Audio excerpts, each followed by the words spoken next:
Assalamualaikum warahmatullahi wabarakatuh. Perkenalkan, saya Andi Fitriana dengan NIM 202521077 dari Program Studi Farmasi Kelas A, dosen pengampu Harni Sartika Kamarudin, SSI MSI APT. Mata kuliah mikrobiologi lanjutan. Maka pada video kali ini saya akan memaparkan tentang materi saya, yaitu antibiotik, antiseptik, desinfektan, dan preservasi yang berkaitan dengan mikrobiologi. Baik, untuk poin pertama yaitu antibiotik. Antibiotik merupakan obat yang berasal dari seluruh bagian tertentu mikroorganisme yang digunakan untuk mengobati infeksi. Antibiotik tidak efektif untuk melawan infeksi yang disebabkan oleh virus, karena virus tidak memiliki proses metabolisme sesungguhnya.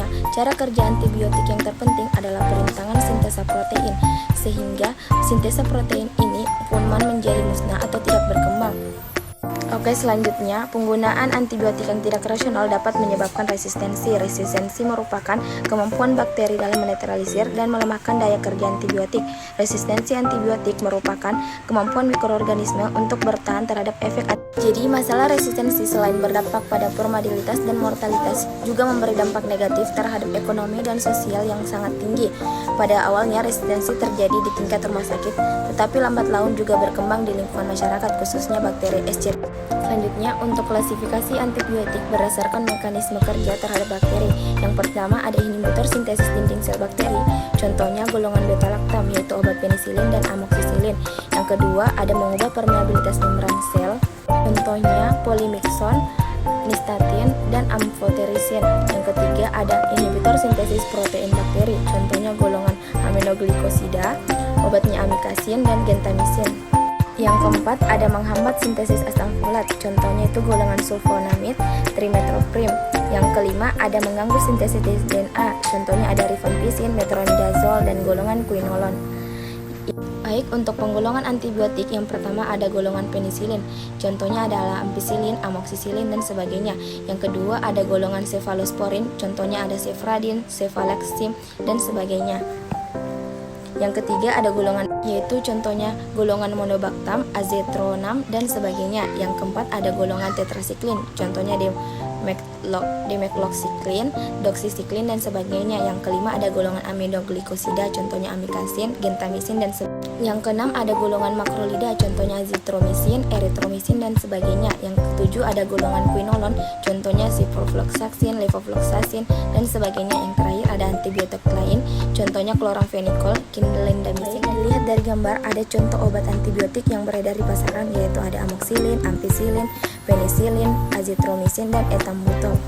Baik, untuk poin kedua ada antiseptik. Antiseptik adalah senyawa kimia yang digunakan untuk menghambat atau mematikan mikroorganisme pada jaringan hidup yang mempunyai efek membatasi dan mencegah infeksi agar tidak menjadi lebih parah.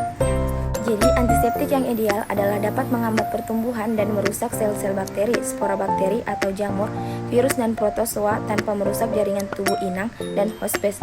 Tujuan utama pemakaian antiseptik adalah untuk membunuh atau menghambat pertumbuhan bakteri dengan mekanisme menghambat sistem enzim bakteri dan mengubah daya permeabilitas sel membran melalui proses oksidasi, halogenasi, dan pengendapan bakteri. Untuk mekanisme kerja suatu antiseptik dapat dikelompokkan menjadi 5 kelompok, yaitu yang pertama, penginaktifan enzim. Penginaktifan enzim merupakan mekanisme umum dari senyawa antiseptik seperti turunan aldehid, amida, karbonilida, atsida, halogen, senyawa-senyawa merkuri, dan senyawa amonium kuartener. Aldehid dan etilen oksida bekerja dengan mengalkalisi secara langsung, sehingga pada reaksi alkilasi tersebut menyebabkan pemblokan sisi aktif dan perubahan konformasi enzim sehingga terjadi penghambatan pertumbuhan sel bakteri. Akibatnya, protein dan enzim tidak dapat berfungsi secara normal dan mikroorganisme mengalami kematian. Kedua, ada denaturasi protein pada turunan alkohol, halogen, dan halogenator. Senyawa merkuri peroksida, turunan fenol, dan senyawa amonium kuartener bekerja sebagai antiseptik dengan cara denaturasi dan konjugasi protein sel bakteri. Alkohol dapat menimbulkan denaturasi protein bakteri dan proses tersebut memerlukan air. Ketiga, ada mengubah permeabilitas membran sitoplasma bakteri. Cara ini ada model kerja dari turunan amina dan guanidin, turunan fenol, dan senyawa amonium kuartener dengan mengubah permeabilitas membran sitoplasma bakteri. Senyawa-senyawa tersebut dapat menyebabkan bocornya konstituen sel yang esensial sehingga bakteri mengalami kematian. Contohnya adalah klorhexidin. Keempat, ada interkalasi ke dalam DNA. Beberapa zat warna seperti turunan trifenilmetan dan turunan akridin seperti akrilafin adalah kation aktif, dapat berkompetisi dengan ikatan hidrogen kompleks yang tidak terionisasi dengan gugus bermuatan negatif dari konstituen sel. Terjadi pemblokan proses biologis yang penting untuk kehidupan bakteri sehingga bakteri mengalami kematian. Oke, yang terakhir ada pembentukan kelat. Beberapa turunan fenol seperti hexachlorophene dan oxyquinolin dapat membentuk kelat dengan ion Fe dan Cu. Kemudian bentuk kelat tersebut masuk ke dalam sel bakteri.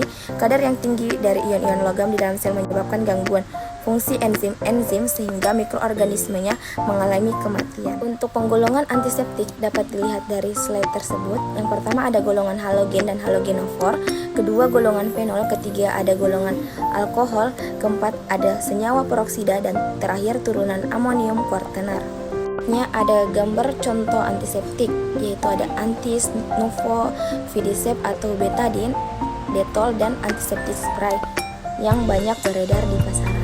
Poin ketiga ada desinfektan. Desinfektan adalah senyawa kimia yang mempunyai sifat bakteriostatik dan bakterisidal yang digunakan untuk mencegah terjadinya infeksi atau pencemaran mikroorganisme seperti bakteri dan virus, juga untuk membunuh dan menurunkan jumlah mikroorganisme. Pada desinfektan terdapat beberapa faktor yang mempengaruhi kerja desinfektan, antara lain konsentrasi desinfektan, jumlah mikroorganisme, suhu, pH, spesies mikroorganisme, dan adanya bahan organik lain.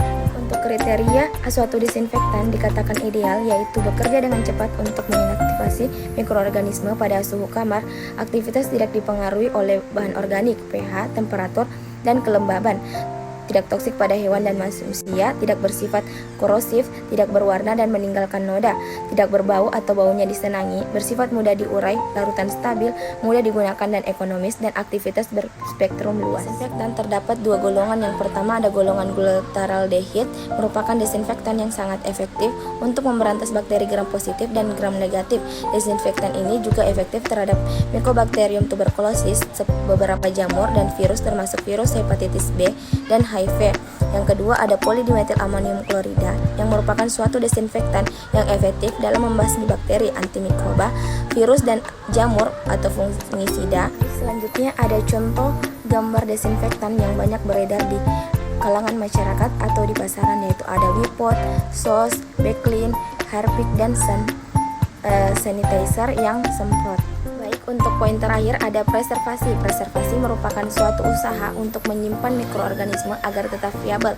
Preservasi adalah upaya penyimpanan dan pemeliharaan koleksi atau plasma nutfa mikroba dalam jangka waktu tertentu. Tujuan utama preservasi yaitu pertama, untuk mereduksi dan mengurangi laju metabolisme dari mikroorganisme hingga sekecil mungkin dengan tetap mempertahankan viabilitas daya hidupnya, dan yang kedua ada memelihara sebaik mungkin biakan sehingga diperoleh angka perolehan pemulihan recovery dan kemampuan bertahan hidup atau survival tetap tinggi dengan perubahan yang seminimal mungkin. Tujuan preservasi yang lain juga meliputi tujuan jangka pendek dan jangka panjang. Preservasi jangka pendek dilakukan untuk keperluan rutin penelitian yang disesuaikan dengan kegiatan program atau proyek tertentu. Untuk preservasi jangka panjang dilakukan dalam kaitannya dengan koleksi dan konservasi plasma nutfa mikroba sehingga apabila suatu saat diperlukan dapat diperoleh kembali atau dalam keadaan tersedia. Yang kedua ada pemilihan metode preservasi, sangat ditentukan oleh jenis mikroba dan tujuan preservasi. Metode yang dipilih ini harus dapat mempertahankan sifat sel mikroba, sifat genetiknya tetap stabil, dan hemat biaya serta tenaga. Teknik preservasi atau penyimpanan mikroba ada 7. Yang pertama ada peremajaan berskala, penyimpanan dalam aqueous steril, penyimpanan dalam minyak mineral, penyimpanan dalam tanah steril, penyimpanan dalam manik steril, penyimpanan secara kriogenik, dan penyimpanan menggunakan patogen kertas filter. Dan terakhir ada beberapa hal penting dalam preservasi atau penyimpanan mikroba. Yang pertama, tiap isolat biakan paling sedikit dibuat 5 duplikat, tetapi semakin banyak semakin baik sehingga pengujian viabilitas dapat dilakukan. Yang kedua ada pemberian label yang jelas, tidak mudah hilang untuk memudahkan pelacakan data. Yang ketiga ada pengecekan rutin hanya untuk menguji viabilitas, tetapi juga stabilitas genetik terutama virulensinya. Yang keempat ada pembuatan database dari koleksi isolat mutlak. Baik, terima kasih. Itu saja yang dapat saya paparkan mengenai materi antibiotik, antiseptik, desinfektan, dan preservasi yang berkaitan dengan mikrobiologi. Kurang dan lebihnya mohon dimaafkan. Wabillahi taufiq wal hidayah. Wassalamualaikum warahmatullahi wabarakatuh.